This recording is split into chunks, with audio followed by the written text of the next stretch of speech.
the best academy. Hi friends, welcome to Harish academy. ఈరోజు వార్తలు నిలిచిన జాతీయ అంతర్జాతీయ రాష్ట్రీయ అంశాల గురించి, వార్తలు నిలిచిన వ్యక్తులు, అవార్డులు, పుస్తకాలు, మరి క్రీడా సంబంధిత సమాచారం ఒక్కొక్క అంశాన్ని వివరంగా తెలుసుకుందాం. ఈరోజు ఫస్ట్ టాపిక్ వచ్చేసి భారతరత్న పురస్కారం. భారతదేశంలోని అత్యున్నత పురస్కారం, అత్యున్నత పౌర పురస్కారం ఈరోజు మరొకసారి వార్తల్లోకి వచ్చింది. మరొకసారి అంటున్నాను, already January month and February మంత్లో 2 సార్లు ఈ పురస్కారం వార్తల్లోకి వచ్చింది. జనవరి మంత్లో ఒకసారి వార్తల్లోకి వచ్చింది, ఫిబ్రవరి మంత్లో 2 సార్లు వార్తల్లోకి వచ్చింది. ఫిబ్రవరి 3, ఫిబ్రవరి 9. ఇప్పటి వరకు భారతరత్న చరిత్రలోనే అత్యధిక సంఖ్యలో ఈ సంవత్సరం 2024 సంవత్సరానికి గాను పురస్కారాన్ని ప్రకటించడం జరిగింది. 5గురు పురస్కార గ్రహీతలు ఈ సంవత్సరానికి వార్తల్లోకి వచ్చారు. 5గురు పురస్కార గ్రహీతలు అంటే ఇప్పటి వరకు దేశంలో భారతరత్న చరిత్రలో ఏ ఒక్క సంవత్సరంలో కూడా ఇంతమంది పురస్కార గ్రహీతలు వార్తలు నిలవలేదు. 5గురు పురస్కార గ్రహీతల గురించి ఆల్రెడీ మనం డిస్కస్ చేశాము. ఇది ఆల్రెడీ డిస్కస్ చేసిన టాపికే, మరి ఈరోజు ఎందుకు మరొకసారి డిస్కస్ చేస్తున్నామో చెప్తాను. సో ఈ పురస్కార గ్రహీతలు గుర్తుంచుకోండి. ఈ సంవత్సరం మొదటిగా కర్పూరి ఠాకూర్ గారికి పురస్కారాన్ని ప్రకటించడం జరిగింది. జనవరి మంత్ సబ్జెక్ట్ కండిషన్ జనవరి 23. నెక్స్ట్ వచ్చేసి ఎల్కే అద్వానీ గారు, లాల్ కృష్ణ అద్వానీ గారు, సో బీజేపీకి సంబంధించిన సీనియర్ నాయకులు, తనకి భారతరత్న పురస్కారాన్ని ప్రకటించడం జరిగింది ఫిబ్రవరి 3 రోజున. మళ్ళీ ఫిబ్రవరి 9 రోజున చౌదరి చరణ్ సింగ్ గారు అండ్ పివి నరసింహారావు గారు అండ్ ఎంఎస్ స్వామినాథన్ గారు, ఈ ముగ్గురికి పురస్కారాన్ని ప్రకటించడం జరిగింది. సో ఇలా భారతరత్న పురస్కారము ఈ సంవత్సరం అత్యధికంగా 5గురు పురస్కార గ్రహీతలను వరించింది. సో ఇక్కడ క్లియర్. మరి ఈరోజు ఎందుకు డిస్కస్ చేస్తున్నానంటే, పురస్కార గ్రహీతల పేర్లను మాత్రమే ప్రకటించడం జరిగింది. ఈరోజు భారతరత్న పురస్కార ప్రధానోత్సవం అనేది కార్యక్రమం జరిగింది, అలా వార్తల్లోకి వచ్చింది. సో వీళ్ళ కుటుంబీకులు ఎవరైతే ఉంటారో వారికి భారతరత్న పురస్కారాన్ని ఇవ్వడం జరిగింది. భారతరత్న పురస్కారాన్ని ఎవరు ప్రధానోత్సవం చేస్తారంటే, భారతదేశంలోనే అత్యున్నత పదవి, రాజ్యాంగ అధినేత, దేశ ప్రథమ పౌరులైన రాష్ట్రపతి గారి చేతుల మీదుగా పురస్కార ప్రధానోత్సవం జరుగుతుంది. ఏ రోజున జరగాలని ఎలాంటి రూల్ లేదు. రాష్ట్రపతి గారు ఒక డేట్ ఫిక్స్ చేస్తారు, ఆ రోజున పురస్కార గ్రహీతలకు ప్రధానోత్సవం అనేది జరుగుతుంది. కొన్ని పురస్కారాలకు ఇంపార్టెంట్. ప్రతి సంవత్సరం రామన్ మెగసెసే పురస్కారం ఏ రోజున వార్తల్లోకి వస్తుంది అంటే ఆగస్టు 31. అదే నోబెల్ పురస్కారాల ప్రధానోత్సవం ఎప్పుడు జరుగుతుంది అంటే డిసెంబర్ 10 ఎవ్రీ ఇయర్. ఇలా కొన్ని ఉంటాయి. సో గుర్తుపెట్టుకోండి, భారతరత్న పురస్కారానికి అలాంటి నిబంధన ఈ రోజే ప్రదానం చేయాలి, ఇది అకేషన్ అంటూ ఏమీ లేదు, గుర్తుంచుకోండి. సో ఈ సంవత్సరం పురస్కార గ్రహీతల పేర్లు గుర్తుంచుకోండి. వీరందరిలో కూడా ప్రస్తుతం జీవించున్న ఏకైక వ్యక్తి ఎల్కే అద్వానీ గారు. సో ఈరోజు president Draupadi Murmu will present the Bharat Ratna awards on 30th 3rd month 2024. ఈరోజు వార్తల్లోకి వచ్చింది భారతరత్న పురస్కారం. Very very important. ఇక భారతరత్న గురించి ఆల్రెడీ మనం ఈ పురస్కారాన్ని ఎంతమందికి ప్రకటించవచ్చు, ఒక సంవత్సరము ఎప్పుడు ప్రారంభమైంది, మొదటి సంవత్సరంలో 3గురికి ప్రకటిస్తే మొదట పురస్కారాన్ని స్వీకరించిన వారెవరు, భారతరత్న పురస్కారం అనేది భారతీయులకు కాదు విదేశీయులకు కూడా ప్రధానోత్సవం జరుగుతుంది. అలా మొట్టమొదటి విదేశీయుడు భారతరత్న పురస్కార గ్రహీతగా ఎవరు వార్తల్లోకి వచ్చారు, ఖాన్ అబ్దుల్ గఫార్ ఖాన్. ఇవన్నీ కూడా ప్రత్యేకతలు మనం డిస్కస్ చేశాము. భారతరత్న గురించి ఎలాబరేట్ డిస్కషన్ తీసుకున్నాను. ఏ ఒక్క పాయింట్ కూడా మిస్ అవ్వదు. పోటీ పరీక్షలు ఈసారి ఖచ్చితంగా భారతరత్న పురస్కారం గురించి వస్తుంది. మీరు Praveen sir classes YouTube channel ఒక్కసారి చూడండి. ప్రవీణ్ సార్ క్లాసెస్ యూట్యూబ్ ఛానల్లో భారతరత్న పురస్కారం యొక్క ప్రత్యేకతలను చూడండి. జనవరి మంత్లోనే లైవ్ సెషన్లో ఈ వీడియో అనేది మీ ముందుకు తీసుకురావడం జరిగింది. Praveen sir classes YouTube channel ఇప్పటివరకు సబ్స్క్రైబ్ చేసుకోకపోతే ఎవరైనా సబ్స్క్రైబ్ చేసుకోండి. అందులో ఈ పురస్కారం యొక్క ప్రత్యేకతల గురించి ఇన్ డీటెయిల్గా ఎక్స్ప్లెయిన్ చేశాను, ఖచ్చితంగా చూడండి. ఓకేనా? సో ఇది మనకి ఈరోజు ఫస్ట్ టాపిక్. అండ్ నెక్స్ట్ ఇంకొక ప్రతిష్టాత్మక పురస్కారం వార్తల్లోకి వచ్చింది. భారతదేశంలోనే అత్యున్నత పురస్కారం, అత్యున్నత పౌర పురస్కారం అంటే భారతరత్న.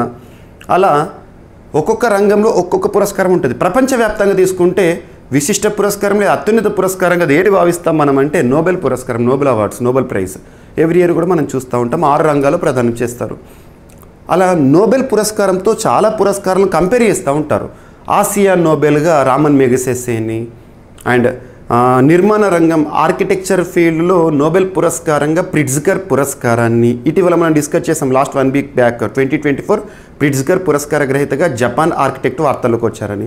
అలా మ్యాథమెటిక్స్లో నోబెల్ ఇవ్వరు, మరి మ్యాథమెటిక్స్లో ఇచ్చే అబెల్ పురస్కారాన్ని నోబెల్ పురస్కారంతో కంపేర్ చేస్తారు, అంతటి ప్రతిష్టాత్మకమని. ఈరోజు అబెల్ పురస్కారం వార్తల్లోకి వచ్చింది. కంప్యూటర్ సైన్స్ అన్నాం అనుకోండి, మార్కోనీ ప్రైజ్ నోబెల్ పురస్కారంతో సమానంగా చూస్తారు, అంటే భావిస్తారు, అంతటి ప్రతిష్టాత్మక పురస్కారంతో కంపేర్ చేస్తారు. అలాంటి గణిత రంగంలో, గణిత శాస్త్రంలో, మ్యాథమెటిక్స్ ఫీల్డ్లో విశిష్ట అత్యున్నత పురస్కారంగా భావించే అబెల్ పురస్కారం ఈరోజు వార్తల్లోకి వచ్చింది. సో ఫ్రెంచ్ మ్యాథమెటిషియన్ ఈ పురస్కార గ్రహీతగా 2024 సంవత్సరానికి గాను ఎంపిక కావడం జరిగింది. ఎవరి జ్ఞాపకార్థం ఈ పురస్కారాన్ని ఇస్తారంటే నీల్ హెన్రిక్ అబెల్. ఇతను నార్వేకి సంబంధించిన గణిత కోవిదుడు. తన జ్ఞాపకార్థం నార్వే ప్రభుత్వము 2002 సంవత్సరంలో ఈ పురస్కారాన్ని ప్రారంభించడం జరిగింది. నార్వే కింగ్ చేతుల మీదుగా ఈ పురస్కార ప్రదానోత్సవం జరుగుతుంది.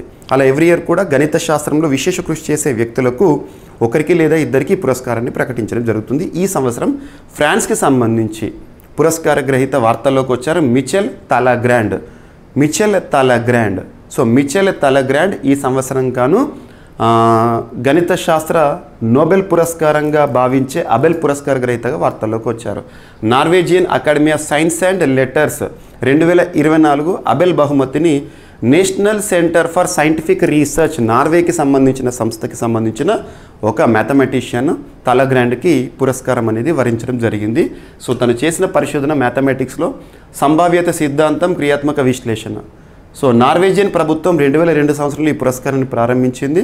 అండ్ నీల్ హెన్రిక్ అబెల్ గారి జ్ఞాపకార్థం ఈ పురస్కారాన్ని గణిత శాస్త్రంలో విశేష గుర్తింపు పొందిన వ్యక్తులకు, విశేషమైన ఇన్నోవేషన్ చేసే వ్యక్తులకు ఇస్తారు. గుర్తుపెట్టుకోండి. Next ADR, association for democratic reforms. మనం ఆల్రెడీ ఈ సంస్థ గురించి చాలాసార్లు డిస్కస్ చేసాము. ఈ సంస్థ 1999లో ఎస్టాబ్లిష్ అయింది. ఒక ఎన్జిఓ, ఒక స్వచ్ఛంద సంస్థ. భారతదేశంలో ఎన్నికల సంస్కరణల కోసము, ట్రాన్స్పరెంట్ ఎలక్షన్స్ కోసం పరితపించే ఒక సంస్థగా ఏడిఆర్ని చెప్పొచ్చు. న్యూఢిల్లీ కేంద్రంగా పనిచేస్తుంది. Association for democratic reforms. వీళ్ళకి సంబంధించి మనం నివేదికలను ఎలా అబ్జర్వ్ చేయొచ్చు అంటే భారతదేశంలో రాజకీయాలకి సంబంధించి అండ్ రాజకీయ నాయకులకు సంబంధించి, నేరమయ రాజకీయాలకి సంబంధించి పాలిటిక్స్కి సంబంధించిన నివేదికలను వీళ్ళు విడుదల చేస్తూ ఉంటారు. సైంటిఫిక్గా అధ్యయనం చేసి స్టాట్స్ని రిలీజ్ చేస్తారు. ఇవి మనకు గ్రూప్ 1 మెయిన్స్ లాంటి ఎగ్జామినేషన్స్, సివిల్స్ లాంటి మెయిన్స్ ఎగ్జామినేషన్స్, ఈవెన్ ప్రిలిమ్స్లో కూడా వీరి నివేదికలపైన క్వశ్చన్స్ అడిగే అవకాశాలు ఉంటాయి. సో దీని గురించి ఆల్రెడీ మనం ఇన్ డీటెయిల్గా కరెంట్ పాలిటీలో డిస్కస్ చేస్తున్నాము. ఇప్పుడు మనం అబ్జర్వ్ చేస్తే ఏడిఆర్కి సంబంధించిన నివేదిక ఈరోజు వార్తల్లోకి వచ్చింది. 44% ఎంపీలపై క్రిమినల్ కేసులు ఉన్నాయట. సో క్రిమినల్ కేసులు భారతదేశంలో దాదాపు ఎంతమంది ఎంపీలపై ఉన్నాయట అంటే 44% మంది ఎంపీలపైన. 73% ఎంపీలు గ్రాడ్యుయేట్లుగా ఉన్నారట భారతదేశంలో. అండ్ మహిళా ఎంపీలు 15% ఉన్నారంట. ఏడిఆర్ అధ్యయనంలో వెల్లడైంది. లోక్సభ సిట్టింగ్ ఎంపీలు అంటే ప్రజెంట్ ఎంపీలు అన్నట్టు. సో ప్రజెంట్ 17th లోక్సభ కాలపరిమితి పూర్తయినట్టే. యాక్చువల్గా ఇప్పుడు ఎన్నికలు జరగబోతున్నాయి 18th లోక్సభ. ఇప్పుడు 17th లోక్సభకు సంబంధించిన అంశాలు చెప్తున్నాను ఇవి. సిట్టింగ్ ఎంపీల్లో 44% మంది అంటే 225 మందిపై క్రిమినల్ కేసులు ఉన్నాయంట. సో క్రిమినలైజేషన్ ఆఫ్ పాలిటిక్స్ అనొచ్చు. అసోసియేషన్ ఫర్ డెమోక్రటిక్ రిపోర్ట్స్ అనే సంస్థ చెప్పింది. మొత్తం ఎంపీలో 5% మంది బిలియనియర్లు ఉన్నట్లు ప్రకటించింది. బిలియనియర్స్. ఒక్కొక్కరి సంపద 100 కోట్లకు పైగా ఉన్నదని పేర్కొన్నారు. గతంలో ఎంపీలు ఎన్నికల సంఘానికి సమర్పించిన అఫిడవిట్లపై ఏడిఆర్ అధ్యయనం చేసింది. అందులో వివరాలపై నివేదిక విడుదల చేసింది. క్రిమినల్ కేసులు నమోదైన ఎంపీల్లో 29% మందిపై హత్యాయత్యము అండ్ మత విద్వేషాలను రెచ్చగొట్టడం, కిడ్నాప్, మహిళలపై నేరాలు పాల్పడడం వంటి తీవ్ర కేసులు ఉన్నాయంట. 28 మందిపై హత్యాయత్నం కేసులు ఉండగా వారిలో 21 మంది బీజేపీ ఎంపీలు. ఇక మహిళలపై నేరాలకు సంబంధించి 16 కేసులు నమోదు కాగా 3 అత్యాచారం కేసులు ఉన్నాయంట. ఇక ఎక్కువ మంది కోటీశ్వర్లు జాతీయ పార్టీలైన బీజేపీ, కాంగ్రెస్ చెందిన వారే ఉండడం విశేషం అని చెప్పేసి చెప్తున్నారు. గుర్తుంచుకోండి. అండ్ అత్యంత ధనిక ఎంపీల్లో కాంగ్రెస్కి చెందిన నకుల్నాథ్ మొదటి స్థానంలో ఉండగా తర్వాతి స్థానాల్లో కాంగ్రెస్కే చెందిన డీకే సురేష్, ఇటీవల వైసీపీని వీడిన ఆర్ఆర్ఆర్ గారు ఉన్నారని చెప్పేసి చెప్తున్నారు. జస్ట్ ఇవి గణాంకాలు అయితే ఖచ్చితంగా గుర్తుపెట్టుకునే ప్రయత్నం చేయండి. అండ్ సి విజిల్, ఎన్నికల సంస్కరణలో అనే టాపిక్ ఏపీపీఎస్సీ గ్రూప్ 2లో మెయిన్స్లో అండ్ టీఎస్పీఎస్సీకి సంబంధించి పాలిటీ గ్రూప్ 2 సిలబస్లో ఉంది. సో ఎన్నికల సంస్కరణలో భాగంగా మనం ఈవీఎంల గురించి కానీ, వీవీప్యాట్ల గురించి కానీ, నోటా గురించి కానీ, సి విజిల్ యాప్, ఇటీవల కాలంలో ఎన్నికల సంఘం తీసుకొచ్చిన సంస్కరణలు ఏవైతే ఉంటాయో, సాక్ష్యం యాప్ ఎవరి కోసం ఉద్దేశించబడింది, సువిధ యాప్ ఎవరి కోసం ఉద్దేశించబడింది, ఓట్ ఫ్రమ్ హోమ్ అనే ఒక కాన్సెప్ట్, ఫామ్ 12D అంటే ఏంటి, ఇవన్నీ కూడా ఇంపార్టెంట్. ఇవన్నీ కూడా పాలిటీ పాయింట్ ఆఫ్ వ్యూలో నేర్చుకొని తీరాల్సింది. ఇవన్నీ ఎన్నికల సంస్కరణల టాపిక్లో కనీసం ఈసారి 2-3 ప్రశ్నలు వస్తాయి. కాబట్టి ఇది కరెంట్ పాలిటీలో very very important topic C vigil. C vigil అంటే ఒక టాపిక్ ఇక్కడ మీకు చెప్తున్నాను, ఈరోజు వార్తలకు వచ్చింది.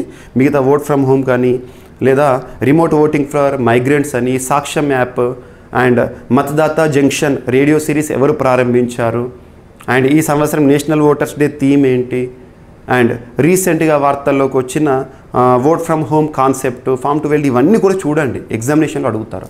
ఓకేనా. And model code of conduct, C vigil ద్వారా 79,000 ఫిర్యాదులు నమోదైనవి అంట. యాక్చువల్గా సి విజిల్ అంటే ఏంటంటే ఇది ఎన్నికల సంఘం తీసుకొచ్చింది. ఎన్నికల సంఘం అనేది ఒక రాజ్యాంగబద్ధ సంస్థ. According to article 324 it is working as constitutional body.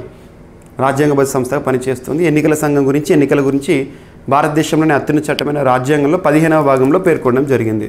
మరి ప్రస్తుతం భారతదేశంలో మార్చ్ 16th రోజున 18th లోక్సభ ఎలక్షన్స్కి అండ్ కొన్ని రాష్ట్రాల్లో సార్వత్రిక ఎన్నికలకు సంబంధించిన ఎన్నికల షెడ్యూల్ అండర్లైన్, నోటిఫికేషన్ కాదు, ఎన్నికల షెడ్యూల్ని కేంద్ర ఎన్నికల సంఘం విడుదల చేయడం జరిగింది. ఎప్పుడైతే ఎన్నికల షెడ్యూల్ అనేది విడుదలవుతుందో ఆ మరు నిమిషమే ఎలక్షన్ కోడ్ అనేది అమల్లోకి వస్తుంది. దాన్ని సింపుల్గా మనం మోడల్ కోడ్ ఆఫ్ కండక్ట్ అంటాం. అంటే ఖచ్చితంగా ఎన్నికల సమయంలో ఎటువంటి ప్రవర్తన ఉండాలి అని చెప్పేసి ఒక కోడ్. అది చట్టబద్ధం కాదు, కానీ దానికి పవిత్రత ఉంటుంది. ఈ సమయంలో రాజకీయ నాయకులు అవినీతులకు పాల్పడ్డా, డబ్బులు పంపిణీ చేసినా, ఏమైనా అవకతవకలు చేసినా కూడా వాళ్ళ గురించి మనం రికార్డ్ చేయొచ్చు.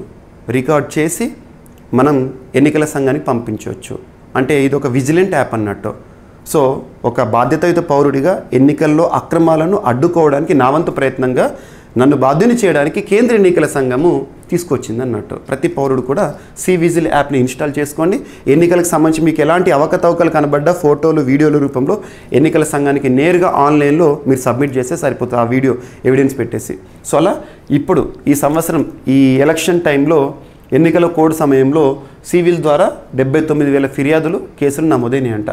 ప్రజలు ఎన్నికల కోడ్ ఉల్లంఘనకు తెలియజేయడానికి ఎన్నికల సంఘం ప్రవేశపెట్టిన సి విజిల్ యాప్ సమర్థవంతంగా పనిచేస్తోందని, ఎన్నికల షెడ్యూల్ను ప్రకటించినప్పటి నుంచి దీని ద్వారా 79,000కు పైగా ఫిర్యాదులు అందాయని ఈసీ చెప్పడం జరిగింది. గుర్తుంచుకోండి. అండ్ సి విజిల్తో పాటు మిగతా అన్ని కూడా ఏవైతే నేను మెన్షన్ చేసానో అవి చూడండి ఒకసారి. అండ్ సైన్స్ అండ్ టెక్నాలజీలో ఈ topic important. Current science and technology, Skyroot aerospace మనందరికీ తెలుసు. 2022 సంవత్సరం November month subject condition. Skyroot aerospace భారతదేశంలోనే మొట్టమొదటిసారి ఒక ప్రైవేట్ రాకెట్ని విజయవంతంగా లాంచ్ చేస్తూ వార్తల్లోకి వచ్చింది. ఇన్స్పేస్ సహకారంతో, Indian National Space Promotion and Authorization Centre. So ఇక్కడ అబ్జర్వ్ చేస్తే స్కైరూట్ ఏరోస్పేస్ అనేది ప్రధాన కేంద్రం హైదరాబాద్. సో వారు తయారు చేసిన విక్రమ్ ఎస్ రాకెట్ ప్రారంభ మిషన్ భాగంలో మనకి చరిత్రలో నిలిచిపోయింది. భారతదేశ చరిత్రలో మొట్టమొదటి ప్రైవేట్ రాకెట్గా. ఇప్పుడు వారు విక్రమ్ 1 స్టేజ్ 2 పరీక్షను సక్సెస్ చేస్తూ నిన్నటి రోజున వార్తల్లోకి వచ్చారు. కలాం 250 పేరుతో అభివృద్ధి చేస్తున్న విక్రమ్ 1 అంతరిక్ష ప్రయోగ వాహనంలోని 2వ దశను విజయవంతంగా ప్రకటించినట్లు హైదరాబాద్కు చెందిన స్కైరూట్ ఏరోస్పేస్ సంస్థ ప్రకటించింది. శ్రీహరికోటలోని సతీష్ ధావన్ స్పేస్ సెంటర్లో బుధవారం రోజున 85 సెకండ్ల పాటు ఈ పరీక్ష జరిపినట్టు ఇస్రో తెలిపింది. అండ్ నెక్స్ట్, ఇప్పటి వరకు మనము విదేశీ పరిజ్ఞానం పైన కొన్ని విషయాలు ఆధారపడ్డాం. ఇప్పుడు పూర్తి స్వదేశీ పరిజ్ఞానంలోకి మనం బదిలీ అవుతున్నాము, ట్రాన్సిషన్ చూస్తున్నాం. అద్భుతం. మరి ఇప్పుడు ఇస్రో అభివృద్ధి చేసిన ఒక రూబిడియం అటామిక్ క్లాక్ అనేది వార్తల్లోకి వచ్చింది. రూబిడియం అటామిక్ క్లాక్ను ఎవరు అభివృద్ధి చేస్తున్నారంటే ఇస్రో. ఇప్పటివరకు అమెరికాకు చెందిన నెట్వర్క్ టైం ప్రోటోకాల్ ఆధారంగా పనిచేస్తున్న భారత్లోని స్మార్ట్ ఫోన్లు, కంప్యూటర్లు ఇక నుంచి మన సొంత వ్యవస్థ ద్వారా పనిచేయనున్నాయి. ఇందుకోసం ఇస్రో రూబిడియం అటామిక్ క్లాక్ను అభివృద్ధి చేసి గత ఏడాది లాంచ్ చేయడం జరిగింది. సో ఇక్కడ షుగర్ ముప్పును పక్కాగా గుర్తించే ఒక పరిజ్ఞానంతో వార్తల్లోకి వచ్చారు శాస్త్రవేత్తలు. 1 అవర్ ప్లాస్మా గ్లూకోజ్ పరీక్షతో నిర్ధారణ చేయొచ్చంట.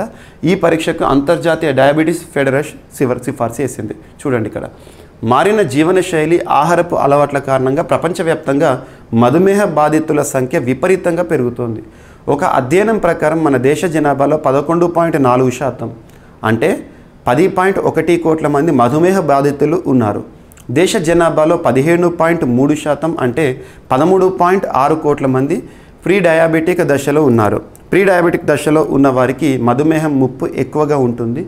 వెంటనే అప్రమత్తమైన జీవనశైలి, ఆహారంలో మార్పులు చేసుకోకపోతే మధుమేహం బారిన పడతారని ప్రీ డయాబెటిక్ స్టేజ్లో ఉన్నవారిని ఖచ్చితంగా గుర్తించడం ముఖ్యం. ఇందుకు గాను 1 అవర్ ప్లాస్మా గ్లూకోజ్ పరీక్షను ఇంటర్నేషనల్ డయాబెటీస్ ఫెడరేషన్ సిఫార్సు చేసింది. గుర్తుంచుకోండి, ఇటీవల ఇంటర్నేషనల్ డయాబెటిక్ ఫెడరేషన్ వారు దేన్ని సిఫార్సు చేశారు. సో ఇది గుర్తుంచుకోండి. సో ఎంత కూడా స్క్రిప్ట్ ఓరియంటెడ్.